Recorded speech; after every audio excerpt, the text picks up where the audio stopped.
Let's look at firstly, and then we're going to apply this framework, the answer to a question that was very interesting to some folks that I keep company with. We asked the question together, hey, what would happen if we took every Fortune 500 company and we did a web crawl and we plucked out their value statement right off of their shareholder report or some publication, right? It's readily available. Every corporation tells you their value. And then secondly, we found some data that we can be confident and get behind about how folks, individuals themselves, rate and rank relative values, and then we'll put them all in a pile, and we'll cross out the ones that are in common, and we'll look at the ones that are the gap.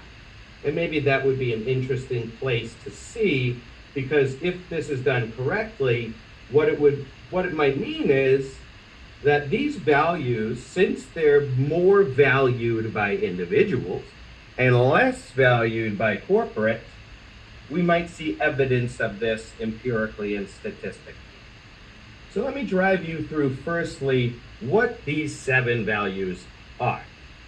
First of all, it's like the 7 words you should never say on TV, in that these are 7 values seldom discussed between the employer and employee and generally work in one direction.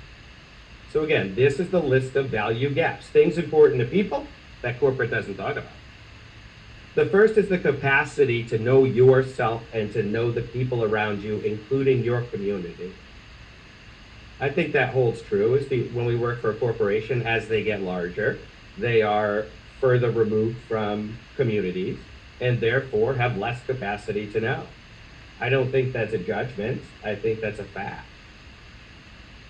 A polite curiosity or a polite inquiry to know more is something that employees tend to identify with as a value that they give to the organization. But I've never seen or interacted with a resume or a job posting or a job description that says looking for a politely curious person. Grit is a mutual commitment to resilience. I think from my personal experience and work I do with every size company from privately owned small business to Fortune 500, there's an expectation of grittiness on behalf of the employee. Stay there, be stuck, work late, boom, we got this thing, be resilient, stick to it. What am I gonna get at the end? Not sure, maybe a Lucite award. Don't know, probably nothing. That grittiness is fine. That's a great value to have as an individual. We know this because we desire it as individuals. We are proud when we work hard. However, if we look at it in the opposite direction, I remember times in my life where I worked with a company, for example, and at this time it was at the beginning of my career, while I was going to school to better myself. And so this company, I was gritty towards. I worked 80 hours a week for this company. And I was written up 3 times in the first year. The first time was for not recording my time on the time card when I was using the restroom. The second was for stealing time for smoking a cigarette on the clock, and so on and so forth. The expectation of grittiness on behalf of the employee is not one that is generally seen or valued or discussed by corporations in the opposite direction. Another is self-control.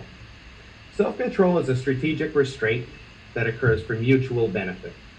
Individuals highly value this, like through saving money, through tempering their emotional response to those around them. However, we see evidence in corporations, especially those that are the older 1950s or 1960s style, hierarchical organizations, that there is an acceptance for times when managers lose control and go over the top a little bit. And although this is something that happens to humans, if an employee were to do the same, they may not be offered the same grit on the other end.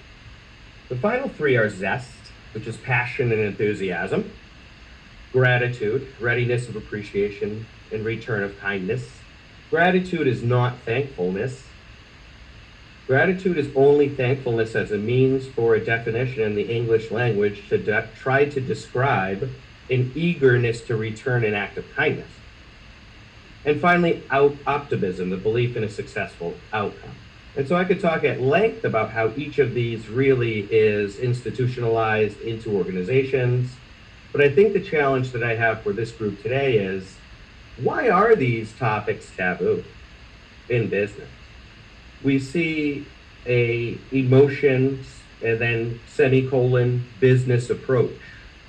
And I would argue as a result, we end up with at least a value gap with these 7 characteristics.